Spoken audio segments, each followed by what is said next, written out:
What's up? This is from Menakem's Mending the Police Heart and Body, Chapter 17 of My Grandmother's Hands.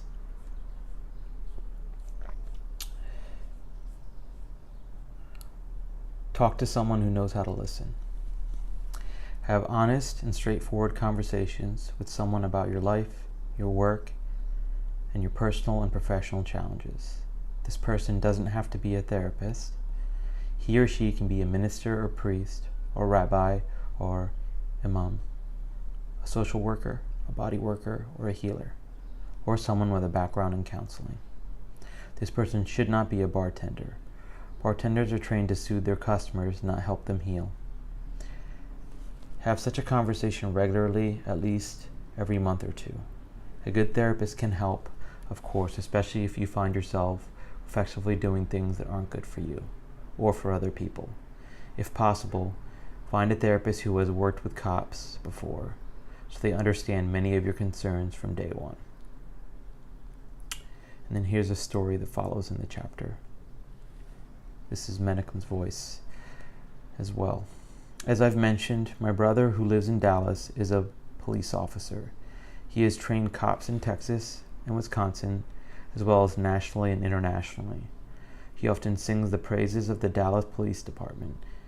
As of this writing, in early 2017, the DPD is widely seen as a model for successful police reforms. Its former chief, David Brown, who retired a few months earlier, was a national leader in the effort to reduce officer-involved violence. Like all human organizations, the department also has its problems. My brother told me recently, "Resmaa, all kinds of crazy shit happens to us cops before we even hit the streets.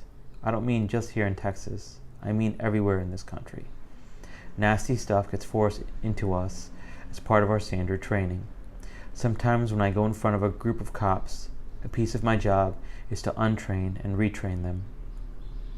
Most of us need to untrain ourselves from white body supremacy because it is in the air we breathe, the water we drink, and the very bodies we inhabit.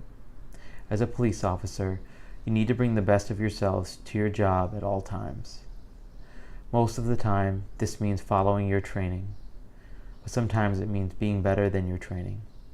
You have an obligation to treat every human being you encounter as a human being. You do not have a free pass to needlessly harm anyone. The following practice can help you avoid inflicting such harm. When you encounter an unfamiliar black body, quickly use your discernment to assess the person and the situation. If there appears to be an actual or clearly imminent threat, respond to the situation in a professional manner. If not, stop for a moment and pay attention to your own body. What do you experience in it? Where and how do you experience constriction? Where and how do you experience relaxation and settledness? Does your body sense a potential threat?